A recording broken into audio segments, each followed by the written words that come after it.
आदिल भाई आपसे ही शुरू कर लेता हूं। कार में है, आप कहीं जा रहे हैं, आदत नहीं सुधरेगी, नहीं लोगों को भड़काने उकसाने की।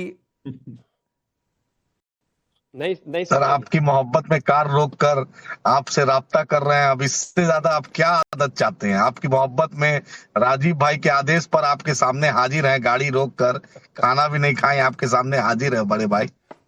नहीं खाना खाइए आदिल, मोहब्बत आपकी ठीक है कि आप गाड़ी रोककर शो में शामिल हो रहे हैं, लेकिन ये कौन सी मोहब्बत है जिसमें आप लोगों को मस्जिद, दरगाह, खानका और संभल के नाम पर आपके नेता भड़काएं उकसाएं, वो भी महाराष्ट्र से? सर, भड़का रहे नहीं, सच्चाई बतला रहे हैं। आपने सुप्रीम कोर्ट के जजमेंट में आपने देखा ना, 1992 में आरएसएस बीजेपी के लोग ने सुप्रीम कोर्ट और देश के सामने झूठ बोला और 6 दिसंबर को बाबरी मस्जिद शहीद हुई। आपने देखा ना, सुप्रीम कोर्ट ने कहा कि वहां पर मंदिर नहीं था। आपने देखा ना, सुप्रीम कोर्ट का जजमेंट पढ़ा ना आपने? और जिसने मस्जिद शहीद की उसको कोई सजा नहीं हुई, उसको भारत रत्न दे दिया गया। वो जिन्ना के मजार पे भी अडवाणी फातिया पढ़े, उसको भारत रत्न दे दिया गया। तो आपने तो सब कुछ देखा ना राकेश भाई, कितने लोग, आपने तो पूरा 6 दिसंबर का इतिहास देखा है। और ये सच्चाई है कि बाबरी मस्जिद को शहीद किया गया और सुप्रीम कोर्ट में हलफनामा दिया गया। जिस नितम मिश्रा ने, जो ऑफिसर ने गोली चलाने का आदेश दिया, उसको आपने पीएमओ में ऑफिसर बना दिया, उसको अभी रामलल्ला ट्रस्ट का उसको एक अहम जिम्मेदारी दे दी। सब कुछ तो आपने देखा ना, देश तो सब कुछ देख रहा है। नहीं, देश तो सब कुछ देख रहा है आदिल, देश सब कुछ देख रहा है कि बाबरी, राम मंदिर, अयोध्या, देश आगे निकल गया, आप अभी भी बाबरी पर टिके हुए हैं। देश देख रहा है कि वक्फ कानून के नाम पर आप लोगों को उकसा रहे हैं कि देखो तुम्हारी मस्जिदें, दरगाह, खानका छीनी जा रही हैं। देश ये भी देख रहा है, देश ये भी देख रहा है कि दिल्ली में 100 साल पुरानी मस्जिद का सर्वे हुआ, संभल में सर्वे हुआ, कैसे पत्थरबाजी हुई। देश ये भी देख रहा है कि दिल्ली में अभी थोड़े दिन पहले रात को सर्वे कर वहां पर अतिक्रमण हटाने के लिए टीम पहुंचती है तो पत्थर और बोतल बरसाए जाते हैं। देश तो देख ही रहा है सब कुछ आदिल, देश देख ही रहा है, तारीख में दर्ज हो रहा है। राकेश साहब, आपने देखा 9 नवंबर को दिल्ली वाली मस्जिद का जजमेंट आया और वक्फ बोर्ड का एडमिनिस्ट्रेटर और एनएमडीसी का एडमिनिस्ट्रेटर एक था, उसके एजी बैठे हुए थे, उन्होंने अपोज नहीं किया और 3 महीने का टाइम मिलता है। उसने हाई कोर्ट, सुप्रीम कोर्ट वो नहीं गए, एसएलपी नहीं फाइल किया, मिली भगत आपने देखा।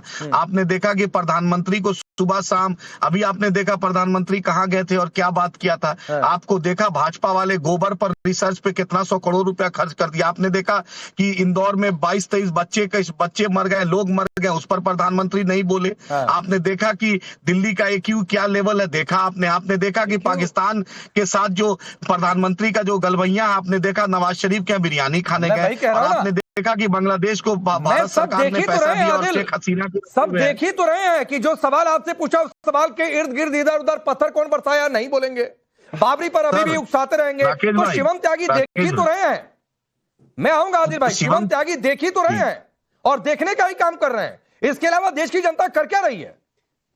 देखिए भड़काऊ भाईजान, थोड़ा सा अगर हिंदुस्तान के समर्थन में बोल दे तो उनका कोर बदल थोड़ी जाएगा। वो रहेंगे तो ऐसे ही जैसे थे, रहेंगे तो वैसे ही हिंदुओं को गाली देने वाले, रहेंगे तो ऐसे ही देश को भड़काने वाले, रहेंगे तो ऐसे ही कि जामा मस्जिद जा रही है। क्यों जा रही है भाई? सर्वे हुआ है, सर्वे होने के बाद सारी चीजें हो रही है। क्यों जा रही है भाई? ज्ञानवापी सर्वे हुआ है, सर्वे होने के बाद चीजें डिसाइड हो रही है। क्यों अवैध अतिक्रमण टूटा दिल्ली में फैज़ इलाही मंदिर के मस्जिद के बाहर से? क्योंकि जाहिर है था ऐसा हाल, था वहां पर इलीगल इंक्रोचमेंट। और जहां तक बात वक्फ की जमीनों की है, वक्फ बाय यूजर खत्म हो चुका है, उसके बाद तमाम सारी चीजें जो है कोर्ट में है। मैं मानता हूं कि कहीं पर भी विषय अगर इस तरह की चीजों का आता है तो वो पहले कोर्ट ही जाता है। तो इतना भड़काइए मत। मान लिया आपने देश के साथ समर्थन में रहकर कई बातें की, लेकिन इसका यह मतलब थोड़ी ना है कि देश में आपको खुला जो है समय मिल गया इस बात का कि आप इस देश के खिलाफ ही बात करेंगे।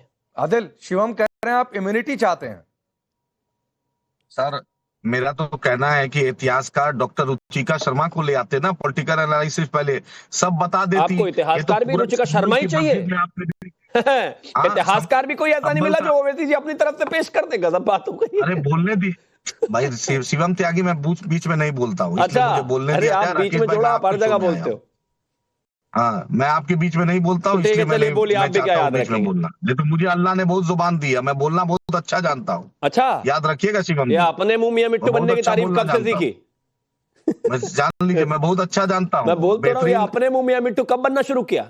समय में अरे अल्लाह वो ने मुझे दूसरा जुबान बोलता है दी और अपने बारे में जुबान कि भाई बोलने आप के लिए अच्छा दी है। बोलते हैं, कह रहे मैं बहुत अच्छा बोलता हूँ। आपका सर्टिफिकेट गजब। नहीं चाहिए मुझे, भाजपाइयों के मैं मुझे सर्टिफिकेट की सर्टिफिकेट जरूरत देना भी नहीं है, मैं ऐसे आदमी को सर्टिफिकेट देने से क्या मतलब, मैं सर्टिफिकेट में अपने पेपर के ऊपर बात करूं भाई। भाजपाइयों से लेना भी नहीं है अरे सर्टिफिकेट। देना नहीं है ऐसे आदमी को सर्टिफिकेट भाई, क्यों मेरे सर्टिफिकेट नहीं देना नहीं है, आपको? बुरा बोलने वाले को सर्टिफिकेट देंगे हम, बेकार अपने कागज बर्बाद नहीं करना, प्लीज मौके पर आइए, सर्टिफिकेट मुद्दे पर आइए, छोड़िए, प्रधानमंत्री अपना समय बर्बाद certificate मत तो करिए, गाड़ी दिखाए। रोक के कहीं इंतजार कर रहे हैं, अंधेरा होने वाला है, जल्दी बोलिए। अपना दिखाए डिग्री का, प्रधानमंत्री से बोलिए डिग्री का सर्टिफिकेट दिखाए। अरे बोलिए भाई बोलिए, क्यों समय बर्बाद कर रहे हैं? प्रधानमंत्री से पहले कुछ बन तो जाइए, आपके चैनल कम से कम पूछने लायक ही बन जाइए, और भी कुछ नहीं तो बोलिए।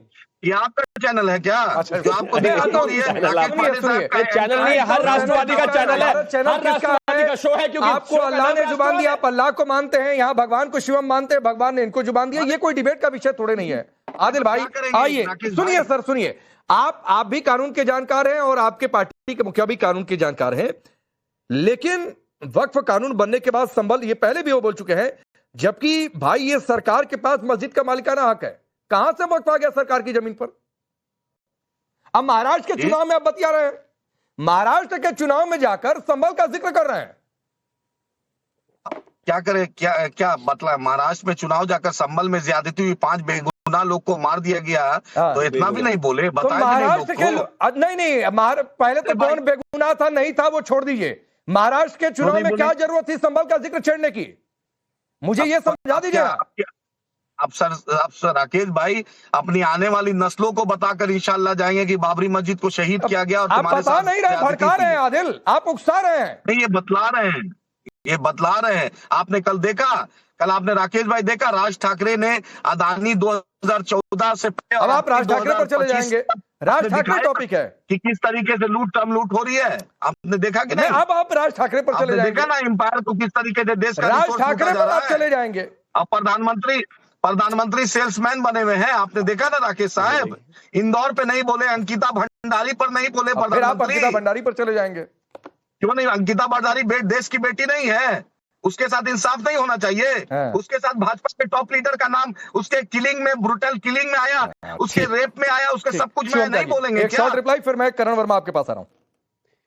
देखिए, मैं एक ही चीज कहना चाहता हूं कि आप इनके कुछ बयानों से, ओवैसी जी के कुछ बयानों से या उनके प्रवक्ताओं के बयानों से कुछ भ्रमित हो सकते हैं, पथ भ्रमित हो सकते हैं, आपको लग सकता है कि नहीं नहीं ये तो पूरे तरीके से राष्ट्रवादी मामला है और बिल्कुल हिंदू मुस्लिम एकता के ऊपर बात करते हैं, लेकिन हमेशा याद रखें उनकी पार्टी का नाम AIMIM है, हमेशा याद रखें। अभी पिछले दिनों इनके एक प्रवक्ता हैं प्रकाश अंबेडकर, जिन्होंने मदनी को लेकर जो है एक बयान दे दिया था कि मदनी ने जो कहा वो गलत कहा। भाई साहब, उनको डांट अलग से लगी और अब उनको डिबेट में भी नहीं भेजते। तीसरी बात यह है कि उनका जो हिंदुओं के खिलाफ जहर और मुसलमानों को भ्रम में डालना और उनको भड़काना, ये उनका परमानेंट नौकरी है, तो वो उससे अलग कहीं जाएंगे नहीं, यही कर रहे हैं। इस देश में कोई भी स्ट्रक्चर जो है वो हटाया जाता है, इस देश के कानून व्यवस्था के तहत हटाया जाता है, इलीगल इंक्रोचमेंट कानून व्यवस्था के तहत हटाया जाता है। जो धार्मिक स्ट्रक्चर्स हैं उन पे कोर्ट के वर्डिक्ट के बाद ही एक निर्णय आता है। तो जाहिर है ये अपना ज्ञान, अपनी सीख और अपना कानून जो ये खुद के लिए मानते हैं, कोर्ट का नहीं मानते, वो अपने पास रखें। वो